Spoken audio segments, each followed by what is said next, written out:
Hello and welcome to this week's Sky Fantasy Football Q&A for Game Week 3. As usual, we've asked the people over on Twitter to send in their questions or dilemmas and we'll be here to answer them. In the top left hand corner you'll find my Twitter handle, so jump over there and give me a follow if you want to be involved in next week's Q&A. So jumping straight into things, we've got a question first from George Thomas who asks, is Saliba to Diaz a worthwhile transfer? Really want Diaz but don't want to lose Saliba and he's the only one that can make it work. I think it's a worthy transfer, to be honest. I think Saliba's games just really aren't ideal. They've got City, they've got United, they've got Spurs, they've got Chelsea, I believe, all in the next 6 games. And I don't really think Arsenal are going to be keeping too many clean sheets, if any clean sheets at all, within that period. And obviously Diaz, City have about 5 games in a row where you'd expect a clean sheet. Diaz is going to get the passing just as Saliba is, and I think Diaz is probably the most nailed player in that City defence. So for me, I definitely think that's a worthy transfer. Next up is a question from Ian LeBruce who asks, if you could choose only one of Diaz or Rodri, which one would you go for? Now it's a bit of a tough question, but for me I think the answer is pretty simple. Diaz is going to do exactly what Rodri does, but with the added clean sheet points as well. I think Diaz is, as I say, very nailed in the City squad. Rodri obviously isn't going to be touched. I think I would look to get both of them in if possible, but again, if I had to pick one, I would go for Diaz. I think when you look at the game this year as well, there's a lot more midfielders that you would like to have over the defenders. I think we're struggling for some defenders right now. We're really getting Dunk, Chilwell. I can't really think off the top of my head of anyone else. Saliba maybe, but he's looking to come out. I think we're going to struggle to have good defenders in there, so I think Diaz is just going to be good to have there and keeping the team for as long as possible. And I think there's literally a good 8-9 midfielders that we could possibly go for, and I don't think Rodri needs to be there. So for me, I'm going to pick Diaz over Rodri on that one. Next up is a similar question from FPL Bowen who says, how heavy should we go in on City? I'm likely to go Saka and Saliba to Rodri and Diaz. That's literally the exact same transfers I'm going to be making in my second team. Again, I've got Saka and Saliba and they're going to Rodri and Diaz. In terms of how heavy you should go, I reckon Diaz, Rodri, Haaland is the only 3 you're going to need. I think anyone else you're really going to be punting on. I think you could possibly go for Vardiol. I think he could be fairly nailed in the team, but I think it's a bit of a risky one. He could easily just end up benched. We don't really know how nailed he's going to be. I think Vardiol, Foden, Alvarez are more of the punty picks. Ederson, but I think there's just better options at the cheaper price for saves, etc. I don't think Ederson is the best player to have in Sky. I think that money's better used elsewhere. But yeah, I think Diaz, Rodri, Haaland as the main 3. Don't think you really need anyone else other than that. And then Vardiol, Foden, Alvarez is maybe your 3 punts. The next question comes from Dave Hannigan who asks, thinking of 7 transfers by game week 12, does that seem okay or is that too much? Also, best captain choice for Friday, Chilwell or Jackson? Now for me, I'm going for Chilwell. My reasoning for that is in the game week 3 preview, so if you've not seen that, make sure you go and give that a watch. In terms of the transfers by game week 12, I wanted to pull up my transfer schedule. Now this is what I had from the previous best transfer structure video back a couple of weeks ago. This is what I basically planned out for myself for the season, which means by game week 12 we're maybe looking at about, again, 12 transfers. Obviously you get 50 transfers in Sky and there's 41 game weeks, so you're really averaging maybe 1.3 or something per week. I think if you can keep your transfers is the best thing to do as much as possible, but anything below 12 transfers by game week 12 is great. I think myself, with the fixtures now out, I'm really looking to have used about maybe 7 or 8 transfers by game week 10 rather than the full 10, which gives me a couple extra to use in the build up to Christmas. But yeah, I think if you're using even 12 by game week 12, I think you're looking good. We're really looking to use half of our transfers by the overhaul. Obviously for me, I've planned out 20 transfers so I can use more towards the end of the season. That's just how I prefer to play. But again, if you can use half your transfers by the overhaul, 22 game weeks or 21 game weeks really, 25 transfers, you're looking good. So anything below 12 for game week 12, I think you said there you've used 7. 7 transfers by game week 12 I think is fantastic, to be honest. Next question comes from Rainbird FPL, who says, how many transfers do you ideally want for game week 6? Now I've kind of planned out a rough estimate of how many I want, and I've used 2 in one team and 3 in the other already. I think for game week 6, that's 3 weeks away. I'll probably use another 2, maybe 3, trying to get another Forest player in for game week 6, and maybe something like taking Bowen out in the second team. So really like another 2, maybe 3, so probably 5 transfers used by game week 6 I think is the plan. Obviously if an injury comes around that will change, but I think on paper right now 5 transfers is planned by then.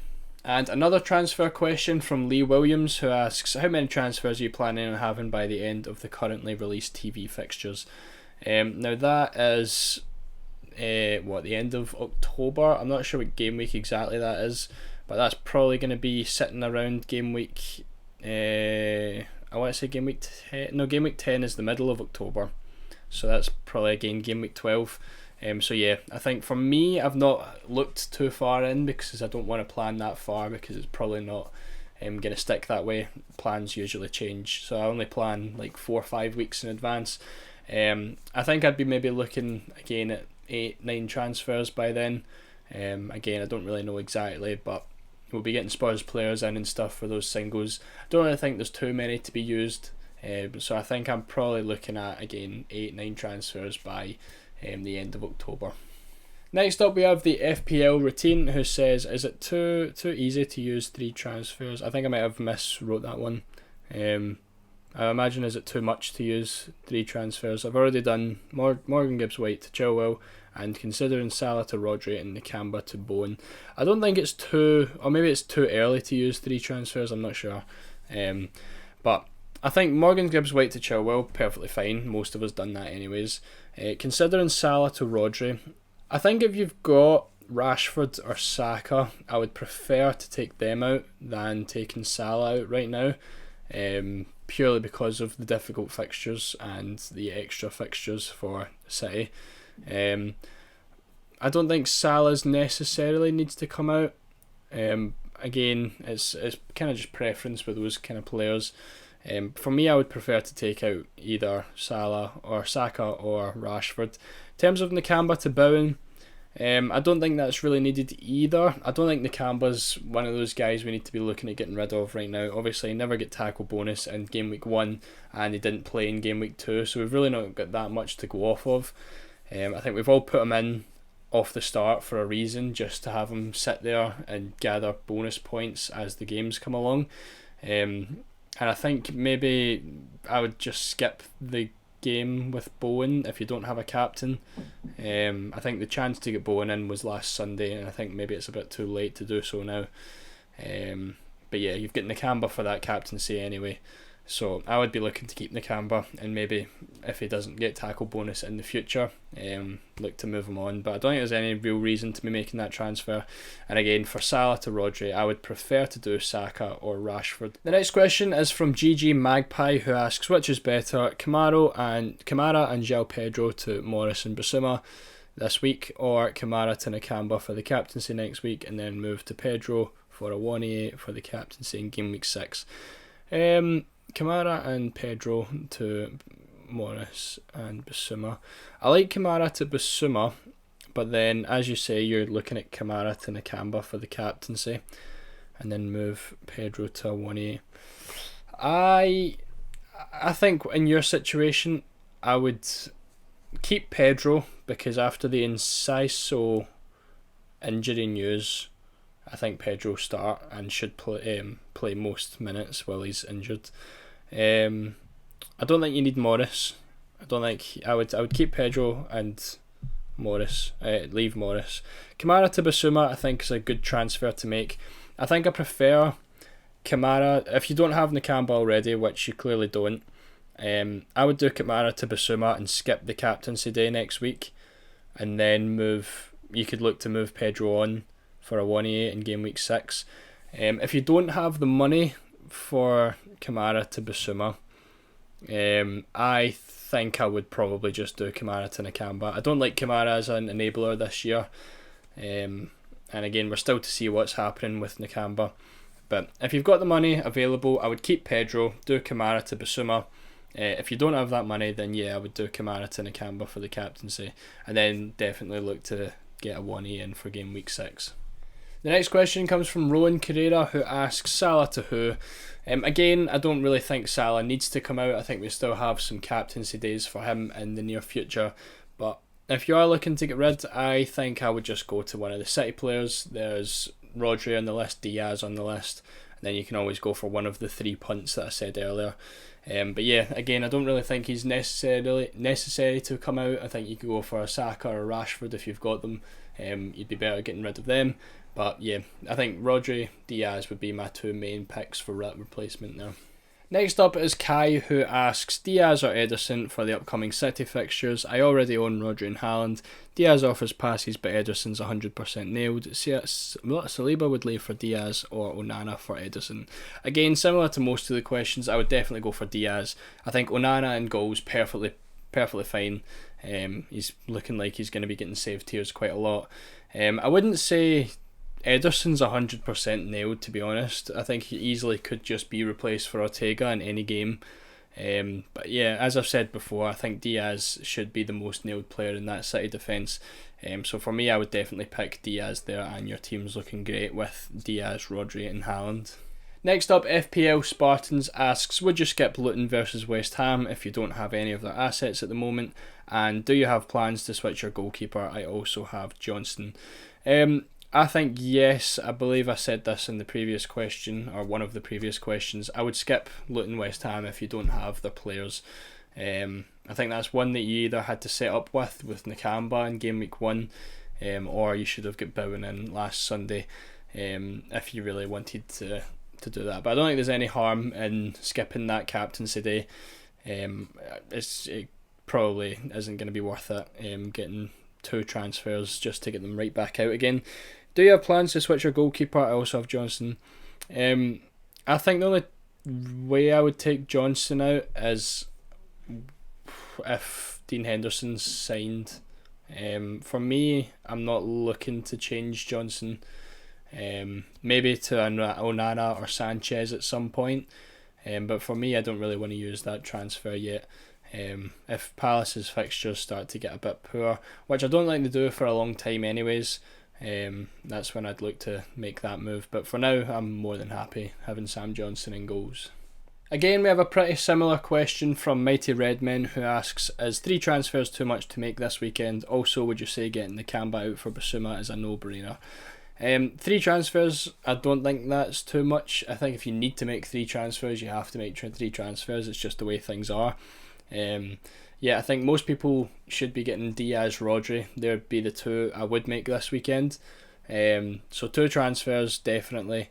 A 3rd transfer, if there's any players that are sticking out to you that aren't doing too well, then obviously you might have to make that transfer. But I don't think 3 transfers is too much. Maybe if you used like 5 last week, then maybe I would cut back. But if you've only used like 1 or 2, then there's no harm in using another 3 this week. Also, would you say Nakamba out for Basuma is a no-brainer? I think if you've got any other enabler other than Nakamba, I think it's a no-brainer for Basuma. We've obviously yet to see how Nakamba's actually going to do. I think it's a bit of a knee-jerk move to just get straight rid of him. Again, like I said previously, if you've got like Kamara or someone else that's not really doing too well, I think going to Basuma definitely works. But again, I would give it a couple more weeks for Nakamba. Obviously, we've got the captaincy next week if you don't have a West Ham player. But yeah, I'd give it a couple weeks for Nakamba. If again he continues not to get the tackles tier, then yes, I think it's definitely time to get in Basuma. But again, he was only 1 tackle away from tier 1 tackles in game week 1, and obviously never played in game week 2. So for me, I would hold out in Nakamba. I don't think that is a needed transfer, especially if you're going to be making 3 transfers elsewhere. I'd give it Nakamba another chance. And the final question of the video comes from Jack Curbs, who says, would you keep a front three of Haaland, Jackson, Watkins for most of the upcoming game weeks, or is there a benefit to move to City, Spurs or Newcastle? Now obviously there is going to be benefits, there's going to be fixture gains and stuff over the next few weeks, but I think Haaland and Jackson are definitely mainstays in everyone's team for the next good few weeks anyway. I think Watkins is the only one you can kind of jiggle about with there. In terms of getting a Spurs player in, I don't think that needs to happen until October, so you've got at least another 6 weeks for that. City, I don't think, obviously there's Rodri and Diaz, I don't think you need to get Watkins out for that. I think there's better options to take out for him. And Newcastle, I think that the option would be Isak there once the fixtures change. But again, it's one, probably if I'm going to make a transfer there, it would be Watkins to Isak. Other than that, I don't think Haaland, Jackson and Watkins really need to change. The fixtures are great for all of them. They're all fantastic players. But yeah, for me, I think the only one that needs to really have a look at is Isak to Watkins, and I think game week 6 is really the only chance for that. But again, you're probably not going to be captaining Isak, so it's up to you if you think it's worth a transfer. I personally think Watkins will come good and start scoring goals, and I think that front three would definitely work for the upcoming game weeks.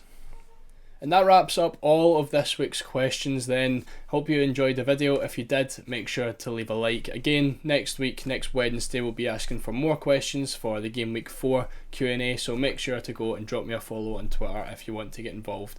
As I say, if you enjoyed, leave a like, subscribe, make sure to hit the notification bell as well so you get notified when I upload, and I'll see you all in the next video.